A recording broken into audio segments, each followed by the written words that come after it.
मेरे मुझे पूछना था कि इस्लाम को मतलब ऐसा क्या है रिलीजन में कि लोग इतना फॉलो करते हैं उसको और क्यों उसको इतना मानते हैं। मतलब मैं उसी समझता से हूँ कि रिलेट। इसका बेहतर जवाब खुद आप दे सकते हैं। अगर आप ये मान रहे हैं कि भाई इस्लाम में ऐसा कुछ है कि लोग उसको इतना फॉलो करते हैं, तो कोई ना कोई वजह आपने खुद सोची भी होगी कि शायद ये वजह होगी। क्या सोचा आपने? इसका आदाब, क्या हाल चाल है? सर मेरी पिछली बार बात हुई थी आपसे तो आपको शायद याद हो थोड़ा सा जब बात आगे बढ़ेगी, मौजू आएगा तो शायद मुझे याद आ जाए। जी। कैसर साहब भी थे साथ में। किस मौजू पर? मतलब ऐसे ही एग्जिस्टेंस ऑफ वो क्रिएशन एग्जिस्टेंस ऑफ गॉड और अभी 2 हफ्ते पहले। हाँ फ्री विल हाँ। इसी पे बात। जी। हाँ तो सर यही मतलब मेरे मुझे पूछना था कि इस्लाम को मतलब ऐसा क्या है रिलीजन में कि लोग इतना फॉलो करते हैं उसको और क्यों उसको इतना मानते हैं।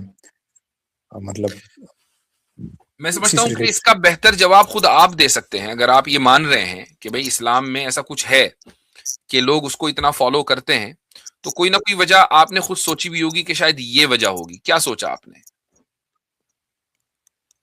मुझे लगता है कि एक तो जो मोनोथिज्म है कि एक गॉड है मतलब वो हम्म, ज़्यादा अट्रैक्ट करता है लोगों को ठीक। कि। और मुझे तो ये तो नहीं पता कि कितने लोग कन्वर्ट होते हैं क्योंकि मेरे पास कोई डेटा नहीं है। हम्म, लेकिन इस्लाम का मतलब हिस्टोरिकली बर्थ रेट भी ज़्यादा रहा है बाकी हम्म, कंपेयर टू अदर रिलीजन पे तो उसकी भी एक बहुत बड़ी वजह है। हम्म, और जो न्यू कन्वर्ट्स हैं मुझे लगता है कि उनमें जो मोनोथिज्म है कि एक ही मतलब भगवान है एक ही खुदा है वो हम्म, चीज़ उनको ज़्यादा अट्रैक्ट करती ठीक। है। ये एक कारण हो सकता है। लेकिन इसके अला हाँ हम्म, आप बोलिए सर आप जी, बोलिए। इसके अलावा कोई और कारण कभी आपने गौर किया? ये है, ये बात सही है। मोनोथीज़्म का जो कॉन्सेप्ट है वो सबसे ज़्यादा क्लियर अगर कहीं है तो वो इस्लाम में है। ये बात बिल्कुल 100% एक्यूरेट है। मैं आपसे एग्री करता हूँ। लेकिन इसके अलावा कोई और वजह? और मुझे लगता है कि लोग जो है एक मतलब फिक्स गाइडेड प्रिंसिपल मतलब उनके पास है एक ही बुक है और मतलब डिसिप्लिन उनके है। पास मतलब तो वही डिसिप्लिन है और थोड़ा सा वो उसको मतलब एक तरीके से मतलब कंसोलिडेट करता है चीज़ों को तो ठीक, वो भी है जैसे और जगह। 100% एग्री। इस मौजू पर भी मेरी बाकायदा पूरी एक स्पीच है 2 रमज़ान पहले। तो इस्लाम में जितना डिसिप्लिन है आपको किसी रिलिजन में नहीं मिलेगा, और इस्लाम में मोनोथीइज्म या तौहीद का जो कॉन्सेप्ट है वो जितना क्लियर है वो किसी और रिलीजन और मजहब में आपको नहीं मिलेगा। ये बात आपने दोनों चीजें बिल्कुल सही और एक्यूरेसी के साथ कही हैं। तो अगर ये बात है लेकिन तो सर क्या मुझे आप? जी। जी। एक चीज़ मुझे ये पूछनी थी कि जो मोनोथिज्म है इस्लाम का जो मोनोथिज्म है हम्म, वो जैसे जैसे एक हमारे यहाँ जो जैसे मैं हिंदू हूँ हिंदू मान ली तो उसमें जो कॉन्सेप्ट है निर्गुण ब्रह्म का हमारे यहाँ जो कॉन्सेप्ट है दो कॉन्सेप्ट है एक सगुण ब्रह्म का एक निर्गुण। हम्म, सगुण का मतलब उसमें उसके फीचर्स हैं उनके मतलब आप इमेजिन कर सकते हो उनको। और जो निर्गुण है उसको आपको इमेजिन नहीं किया सकता उसको मतलब उससे आप कम्युनिकेट भी नहीं कर सकते मतलब उसकी कोई क्वालिटीज नहीं है। ठीक है। तो क्वालिटीज ही मैं नहीं है। हाँ क्वालिटीज भी नहीं इसलिए उसको निर्गुण बोला गया है निर्गुण मतलब नो क्वालिटीज। अच्छा। उसको आप कोई क्वालिटीज एट्रीब्यूट नहीं कर सकते। यानी तो ना वो इस्लाम मर्सीफुल है, ना वो क्रिएटर है, ना वो हाँ ऑल नोइंग है, ना ऑमनीपोटेंट है, कुछ नहीं है। हाँ क्वालिटीज कुछ भी नहीं है क्योंकि वो जो इसलिए उसको निर्गुण ब्रह्म बोला गया है। ठीक। तो मुझे ये जानना है कि जो इस्लाम का मोनिथिज्म है वो उसकी क्या मतलब वो किस तरीके से है वो। मोनोथीइज्म देखें इस्लाम में बिल्कुल वाज़ेह है, और वो ये कि एक एंटिटी है। उस एंटिटी को हम इमेजिन नहीं कर सकते हैं और उसको हम मुकम्मल परसीव नहीं कर सकते हैं। लेकिन उस एंटिटी की बहुत सी क्वालिटीज हैं जिसको हम सिफात बोलते हैं। क्वालिटीज हैं, एट्रीब्यूट्स हैं, और उन एट्रीब्यूट्स की को हमें एट्रीब्यूट उन क्वालिटीज को एट्रीब्यूट करना पड़ेगा उस खुदा की तरफ। मसलन उसका ऑमनीपोटेंट होना, उसका ऑल नोइंग होना, उसका मर्सीफुल होना, मर्सी गिविंग होना, या उसका ऑल लिविंग होना, क्रिएटर होना, ऑल जस्ट होना। ये सारी की सारी वो सिफात और एट्रीब्यूट्स हैं कि जो खुदा के लिए साबित है। तो अगर आप मसलन कोई एंटिटी हो और उस एंटिटी का कोई डिस्क्रिप्शन ना हो, तो आप उस एंटिटी को जान ही नहीं सकेंगे। तो हम खुदा को उतना जान सकते हैं जितना उसने अपना इंट्रोडक्शन खुद हमें दिया है। लेकिन इमेजिन करें कि अगर खुदा का कोई कोई उसका एट्रीब्यूट ना होता, कोई उसकी क्वालिटी ना होती, कोई कैरेक्टरिस्टिक ना होता, तो उसका इंट्रोडक्शन कैसे हो सकता था? उसका इंट्रोडक्शन ही ना पॉसिबल ना होता, तो हम कितना भी खुदा को नहीं जान सकते थे। हाँ, तो मतलब आप उसको किस तरीके से जान सकते हैं? जैसे एक ये भी है ना कि अगर जो निर्गुण ब्रह्म है, जो हम्म उसकी कोई कोई क्वालिटीज नहीं है, हम्म तो उसको हम जो कॉन्सेप्ट है, मतलब जो सनातन में है या फिर हिंदू में, आप जो भी बोल लीजिए, इसमें यह है कि आपको केवल निर्गुण ब्रह्म हुआ जा सकता है, आप उसको जान नहीं सकते। हाँ, तो मेरी बात समझ में ये जो आपने कहा ना कि ऐसा खुदा कि जिसकी कोई क्वालिटी नहीं है, कोई हम्म। क्वालिटी ना होना भी एक क्वालिटी है। हाँ, मतलब अगर आप उसको वैसे नेगेशन में करें। वैसे रजत भाई, आपको नहीं लगता कि आप कुछ मिस कर रहे हैं? सच्चिदानंद को भी मिस कर रहे हैं आप, ये भी क्वालिटीज ही हैं। हाँ, लेकिन वो प्योर निर्गुण का नहीं है सर। जो निर्गुण का नहीं नहीं नहीं, प्योर वो कॉन्सेप्ट है, उसमें प्योर कोई उसकी निर्गुण कोई का है, क्वालिटी प्योर निर्गुण का है, सच्चिदानंद का प्योर निर्गुण का है, सगुण का नहीं है। नहीं। आप एक वो बार मुझे स्टडी समझ में करिए। आ गया कि वो आप कह रहे हैं प्योर कि वो निर्गुण जो सत्य। है, प्योर निर्गुण जो है उसमें 3 क्वालिटीज मौजूद हैं: सत, चित और आनंद। सत मतलब तमाम तरह की सत्ता वही है, चित मतलब तमाम तरह की चेतनाएं उसी से हैं, और आनंद मतलब तमाम तरह का, यानी कि एब्सोल्यूट जो आनंद है वो उसी में है, उसके अलावा नहीं है। तो इसको मिला के नहीं। सच्चिदानंद होता है, वो उसमें मौजूद है। उसके हाँ, वो अलावा तो उनके ठीक है। गुणों को जो है वो नहीं किया जाता कि इसमें ये गुण नहीं है, वो तो कौन बाकी से नहीं, गुण ये हैं? और साहब, ये कौन जो कौन से गुण आपने हैं? सच्चिदानंद यानी कि हजरत सत्ता। सत्ता से इंग्लिश में पता नहीं इसको क्या बोलेंगे, कि तमाम तरह ऑल की, पावरफुल, ऑल पावरफुल। हो नहीं, सकता है, सत मुझे का इसका मतलब है एग्जैक्ट। ट्रुथ। Truth, okay. सत ओके, ट्रुथ ऑल हो ट्रूथफुल, और ठीक है। गया। और ऑल ट्रुथफुल हो कॉन्शियसनेस, गया, ऑल चित। कॉन्शियसनेस। ठीक है, ऑल आनंद का नोइंग हो कह लें गया। और ऑल ट्रूथफुल कह लें, ऑल नोइंग, ऑल ट्रूथफुल। तो भाई ये दो क्वालिटीज तो साबित हो गई। नहीं, ये और सर जो हैप्पीनेस, क्वालिटीज एब्सोल्यूट हैं ये, हैप्पीनेस, तीसरी ये वाली। हाँ, वो ब्लिसफुलनेस की है। वो जो हम्म क्वालिटीज हैं, हम्म वो जिन्होंने एक्सपीरियंस किया है, उन्होंने डिस्क्राइब किया उसको, जैसे कि मुझे जो एक्सपीरियंस हुआ है। जैसे एक आप मिनट, क्या होल्ड बोल। ऑन। अगर उस खुदा में जिसको आप मान रहे हैं कोई क्वालिटी नहीं है, तो आप कभी भी उसमें कोई क्वालिटी एक्सपीरियंस कर ही नहीं सकते। नहीं, वो हमने अपने अंदर एक्सपीरियंस किया है। जब हमने उससे कनेक्ट होने की कोशिश की है, जैसे उसके हम्म साथ एक होने की कोशिश की है, हम्म चाहे वो हम्म मेडिटेशन हुआ, चाहे वो हम्म भक्ति हुआ, जिसके भी होगा, तो उनको जो फील हुआ है, एक्सपीरियंस हुआ है, वो उन्होंने उसको सच्चित आनंद यानी ट्रूथ है, और वो चित्त मतलब मन, मतलब जो हमारा मन है, वो उसको प्यूरिफाई हुआ है, और आनंद उससे उनको ब्लिसफुलनेस ऑब्टेन्ड हुई। वो उन्होंने अपनी स्टेट को डिस्क्राइब किया है, ओके। वाइल ये जो कनेक्टिंग टू क्वालिटीज गॉड। आपके अंदर आई हैं उससे कनेक्ट होने के बाद, हाँ। ये हाँ। क्वालिटीज वो जब उसमें नहीं है तो आप में कैसे हो सकती हैं? उसके पास तो है नहीं नहीं, कुछ।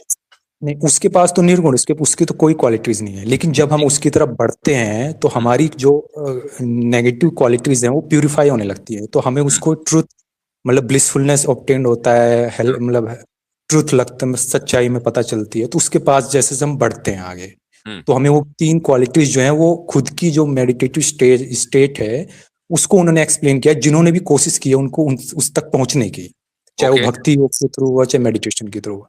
लेकिन ओके। जो ब्रह्म है, जो ब्रह्म की जो डेफिनेशन है, वो निर्गुण है, मतलब जो ट्रू ब्रह्म है, तो उसकी कोई क्वालिटी नहीं है। क्वालिटी ना होना, जैसे मैंने भी थोड़ी देर पहले कहा, क्वालिटी ना होना भी किसी की एक क्वालिटी है। ये आप कैसे कह सकते हैं? आपने कैसे इंट्रोडक्शन किया है उसका? आप बताएं, उसको इंट्रोड्यूस करें। कि वो निर्गुण है, उसकी कोई ये क्वालिटीज मेरे नहीं है। माइक में ग्लिच है क्या? बार बार एक मैसेज आ रहा है, ये मेरी तरफ से हो रहा है?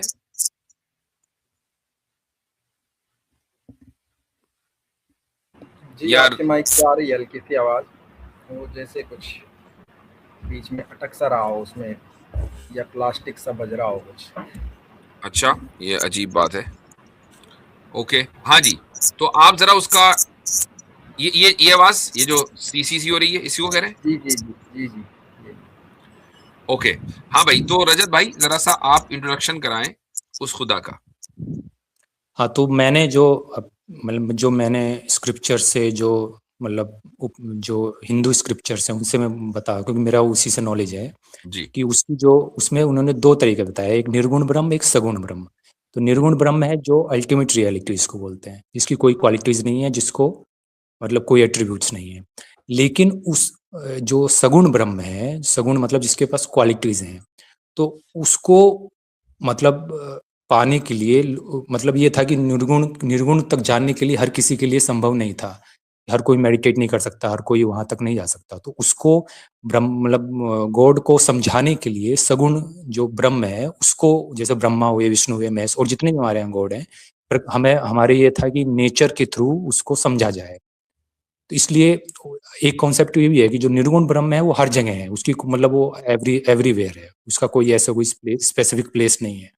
तो वो प्रकृति मतलब जो नेचर है उसमें भी है। इसलिए वहां से नेचर वर्शिप भी शुरू हुआ कि मतलब पहले नदियों की पूजा हुई, पहाड़ों की, सबकी, क्योंकि उसमें उन्होंने सब ब्रह्म को पूरे नेचर में देखा, प्रकृति में। भाई एक बात बताइए, गॉड एक है कि अनेक है? पहले तो यहां से शुरू करें बात। जो निर्गुण ब्रह्म है उसको आप एक भी नहीं कह सकते, न दो कह सकते। अच्छा जैसे एक, अगर आप एक कह रहे हो तो इसका मतलब आप काउंटिंग स्टार्ट कर रहे हो, वो काउंटिंग में नहीं आ सकता। ओके तो उसके लिए जो वर्ड यूज किया गया है वो अद्वैत यूज किया गया है, मतलब नॉन ड्यूअल, मतलब वो दो नहीं है, ये समझाने के लिए कि वो दो नहीं है, बस ये तो समझा। एक है ये भी तो समझाने के लिए कहा जा सकता होगा। दो नहीं नहीं फिर है, अगर दो नहीं है इसके जरिए हम समझ सकते हैं, तो एक एक है इसके जरिए भी समझ सकते हैं। नहीं, एक से ये होता है ना कि वो आप उसको नैरो डाउन करते हैं, कि आप जो है एक उसको नंबरिंग में लाते हैं। ऐसे ना कि एक मतलब वो होता है कि एक कोई कहीं एक गॉड जैसे है ही वो कहीं आपने कहा वो दो नहीं है, तो नंबरिंग में हाँ, नहीं आया। नहीं, वो नंबरिंग को काटने के लिए दो वर्ड जो है उसको हम्म, हटाने के लिए यूज किया है, नंबरिंग को नेगेट करने के लिए। तो अगर हम ये कहें कि वो एक है, तो बकिया जितने भी नंबर हैं सब कट गए। नहीं नंबर, लेकिन वो नंबर में आ गया ना सर, ऐसे ही हो नहीं, गया, एक नंबरिंग में आ होने गया। का मतलब ये है कि वो अनेक नहीं है। एक होने का मतलब ये है कि उसकी कोई मिसाल नहीं है, उसकी कोई नजीर नहीं है, उसकी कोई एग्जाम्पल नहीं है, उसका कोई पार्टनर नहीं है। ये हुआ ना एक होने का मतलब। नंबर में कैसे आया? नहीं, जैसे नंबरिंग सिस्टम में आ गया ना कि वन, अगर एक आ गया तो दूसरे का अपने आप माइंड में आ जाता है कि दो दो भी हो सकता है, तीन भी हो सकता है, क्योंकि आपने एक बोला है। अच्छा, अगर हम तो ये कहें कि वो दो नहीं है, हाँ, तो ये भी तो माइंड में आ सकता है कि वो तीन हो। नहीं, तो जब दो ही नहीं है तो तीन कैसे होगा? ऐसे हो ना कि हाँ, एक अगर वो कोई दो चीज ही दो नहीं है वो तीन हो सकती है, कोई चीज दो नहीं है तो वो एक हो सकती है। नहीं, आपने अगर हायर नंबर को निगेट किया, तो लोअर नंबर को तो आप साबित कर रहे हैं ना। नहीं, वो जो नॉन ड्यूअल है उसका जो दो नहीं है, उसका कहने का मतलब यही है कि आप उसको नंबरिंग में मत लाइए, ये इसका नहीं, मीनिंग है। सिंपल क्वेश्चन ये है कि जैसे ही आपने ये कहा कि वो दो नहीं है, तो अब आप ये कह रहे हैं कि वो एक भी हो सकता है, वो तीन भी हो सकते हैं। आपने सिर्फ दो होने का इनकार किया है। हाँ, तो इसमें ये है कि दो होने का मतलब ये है स्टार्टिंग में कि आप एक दो दो पे आइए ही मत, यानी नहीं, आप आगे दो मत पे ना बढ़िए, आए, ठीक है, दो पे ना आए, आप लेकिन तीन पे आ सकते हैं। जैसे नहीं, ये जैसे ईसाई हैं, होल्ड ऑन, ईसाई हैं मसलन, तो ईसाई को आप ये कहेंगे, ईसाई ये कहेगा अपनी तौहीद को साबित करने के लिए कि वो दो नहीं है, ठीक है, तीन है। नहीं, तो इसमें इसका जो मीनिंग ये है कि आप नंबरिंग को स्टॉप करने का है, इसमें जो हाँ, तो टू का अब है आपको ये वो समझाना टू पड़ पे रहा है ना कि इसका मतलब ये है, इसका मतलब वो है। ये आपको समझाना पड़ रहा है, और आप खुद ही मान रहे हैं कि इस्लाम में जो मोनोथीज्म का जो कॉन्सेप्ट है वो इतना क्लियर है कि किसी को समझाने समझाने की जरूरत नहीं। हर एक आदमी समझता है कि एक का मतलब एक ही होता है, लेकिन दो लेकिन नहीं है। अब आपको समझाना पड़ेगा कि नहीं, इसका मतलब ये है, उसका मतलब वो है। हर एक आदमी अलग तरीके से समझेगा, इसीलिए आपके यहाँ इतना इख्तिलाफ है। कोई ये कहता है कि नहीं अनेक है, कोई कहता है गुनगुन में, कोई कहता है हर जगह है, कोई नेचर भी मानता है, पहाड़ भी मानता है, पत्थर भी मानता है, कोई ये कहता है कि नहीं उसकी कोई सिफत नहीं है। इतना इख्तिलाफ है, तो उस इख्तिलाफ की वजह से कोई रिलीजन कैसे थ्राइव करेगा? मैं वही बता रहा हूँ कि अगर आप ये कह रहे हैं कि अगर ईश्वर अल्लाह हर जगह है तो क्या वो प्रकृति में नहीं है, पहाड़ में हाँ नहीं भाई, है? ये नहीं नहीं, हम तो नहीं कह रहे ना, हम तो नहीं कह रहे कि आप वो कह हर रहे हैं जगह, हम पहाड़, तो कहते ही नहीं। आप ये कह रहे हैं कि वो पहाड़, पेड़ पौधे, नदियों में नहीं है अल्लाह? हाँ, ये पहाड़ पौधे नदियां अल्लाह की क्रिएशन है, वो खुद उसमें नहीं है। अच्छा, मतलब आप कह रहे हैं कि जो क्रिएशन है और गॉड है वो अलग अलग है, उसमें बिल्कुल जो बिल्कुल, मतलब, हम क्रिएटर को क्रिएशन में नहीं मानते हैं। तो ये तो बहुत बड़ा डिफरेंस है जो इन सनातन, उसमें मैं वही जानना चाह रहा था, मुझे पता नहीं था ये बात। क्योंकि जो सनातन का कॉन्सेप्ट है कि क्रिएटर और क्रिएशन में डिफरेंस नहीं है, वो क्रिएटर जो है वो क्रिएशन में भी है। हाँ, आप तो जैसे मान लीजिए और ये प्रकृति बहुत बड़ी फैलेसी है, मुझे मालूम है, और ये बहुत बड़ी फैलेसी है। उसकी वजह ये है कि अगर क्रिएशन है तो वो तो हमेशा से नहीं है, वरना क्रिएशन नहीं होगी। तो इसका मतलब ये था कि क्रिएटर एक मौके पर था, और एक मौके पर एक जमाने में क्रिएटर था लेकिन बगैर क्रिएशन के था, फिर उसने अपने अपने आप को क्रिएशन के अंदर वो लेकर आया। तो जब तक क्रिएशन नहीं थी तो उस वक्त वो क्या था? नहीं, जो ब्रह्म का जो कॉन्सेप्ट है उसमें ये कि वो हमेशा से है, हमेशा से था, हमेशा रहेगा, ठीक है। लेकिन जो क्रिएशन है उसमें भी वो है, क्योंकि वो उसी से ही क्रिएशन निकला है। ये जो मेरी बात समझ कॉन्सेप्ट है, ये कॉन्सेप्ट आपस में कॉन्ट्राडिक्टी है, कॉन्ट्राडिक्शन पैदा होते हैं कि वो हमेशा से था, और जिस उसके जो आइडेंटिटी बयान की जाती है, आइडेंटिटी कि भाई जो हमेशा से था वो चेंजलेस था और वो हमेशा से मौजूद था। अगर ये मैं पूरी पीडीएफ आपके सामने पढूं तो 48 पेज की पीडीएफ है, इसमें सारा कुछ ब्रह्म सूत्र से शंकराचार्य जी का कॉन्सेप्ट है वो इसमें जमा किया गया है। तो उसको चेंजलेस कहा गया है। लेकिन आप कॉन्ट्रडिक्शन कैसे कर लेते हैं जब आप कहते हैं आपके फर्स्ट जुमले में कि वो निर्गुण भी है और सगुण भी है।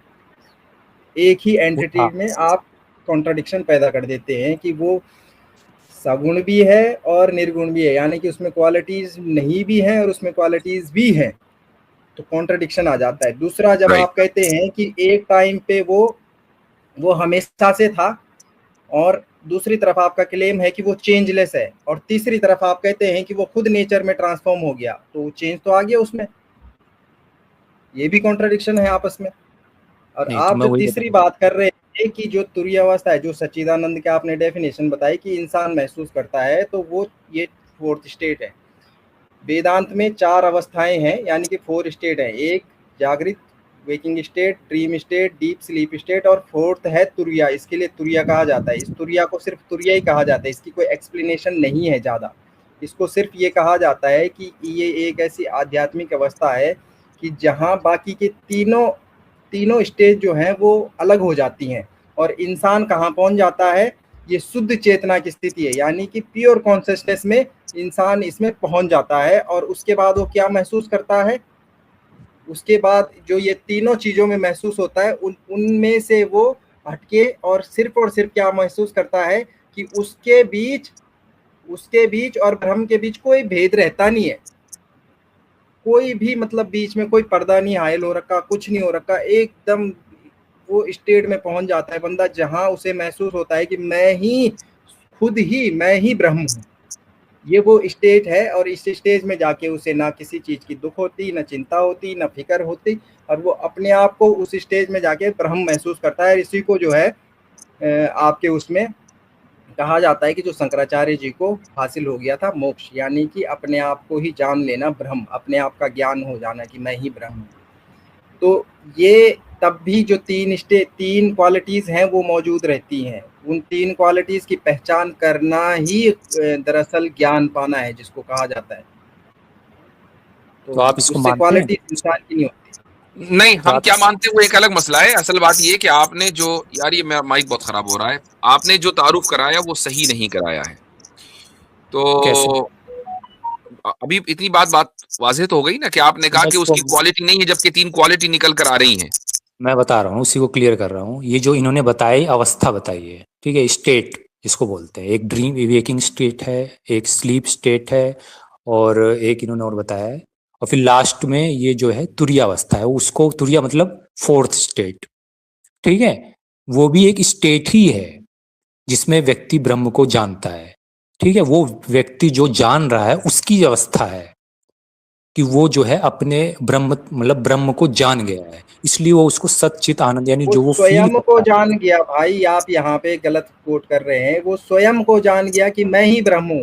वो ब्रह्म को नहीं जान गया बल्कि स्वयं को जान गया, और वही स्टेट है सत्य चित्त आनंद की। हाँ, तो वो व्यक्ति की स्टेज है कि वो ब्रह्म को जान गया। आदमी है, अभी मैं कह रहा हूँ वो स्वयं को जान गया कि मैं ही ब्रह्म हूँ, और वो उसकी स्टेट है, खुद की स्टेज है उसकी खुद की, यानी कि ब्रह्म की स्टेज है वो। तो वो ब्रह्म को कैसे जानेगा? अपने को मिटा के जानेगा, अपने को रहते हुए जानेगा? बताओ तो है ही नहीं ना आप में। ब्रह्म और जीव तो अलग है ही नहीं। वो खुद को जान लेता है कि मैं ही जो हूँ वो ब्रह्म हूँ। क्या बात कर तो रहे हैं हर आप? समझ रहे हैं इसको देखें, इस तरह मेरी से समझे। बात आप कह रहे हैं कि इंसान जान लेता है ब्रह्म को, और हाँ आप में ब्रह्म को जानना क्या है? स्वयं को जान लेना। स्वयं मतलब वो इंसान को, जो इंसान है वैसा रहते हुए थोड़ी जान लेगा, उसको ये जो चेंज होना तुरीय पड़ेगा। अवस्था है, ये यही अवस्था है। जब इंसान इस स्टेज में पहुंच जाता है तो आप वो इस स्वयं को जान ट्रांसफॉर्मेशन लेता है हुई कि ना, मैं ही ब्रह्म उस हूँ। चीज अरे उस चीज की ट्रांसफॉर्मेशन हुई ना, वो रहते हुए वैसे थोड़ी जान लेगा जैसा वो है, ओ भाई, या वैसे ही ये जान लेगा। तुरीय अवस्था को पढ़ के आए आप, इस तुरीय अवस्था को पढ़ के आए। आप कौन से वाले वेदांती हैं? आप तो ट्रांसफॉर्मेशन को ही आप मुझे जो है वो एक आप अलग मुझे ये उसमें मान दे बताइए। रहे हैं। एक मिनट रुक जाए हजरत, आपका डिवाइस डिस्कनेक्ट हो गया है। आपको मैं अभी, आप मौजूद तो मेरी हैं यहाँ पे, लेकिन हाँ, डिवाइस मेरी आवाज आ डिस्कनेक्ट है रही है? आपका। रुक। हाँ भाई, माइक जो है वो सही नहीं हो पा रहा है, बल्कि और पहले से ज्यादा ही खराब हो गया, पता नहीं। तो फिलहाल इसी तरीके से काम चलाएं। आई हैव नो आइडिया ये ग्लिच कहाँ से आया है। तो चले भाई, आगे बढ़े आगे बढ़े। हाँ, तो आप जिस स्टेज की हाँ बात तो कर रहे हैं वो स्टेज यही है। आप इसको एक बार पढ़ के आए, आपसे इंशाल्लाह अगले हफ्ते बात होगी। पहले आप तुरीय अवस्था को पढ़ के आए। मैं वही बता, उसी के ठीक बारे है, में बात कर रहा हूँ अगले हफ्ते आप इस पे कि डिस्कशन करेंगे आपसे मजीद। आज का टाइम काफी हो गया।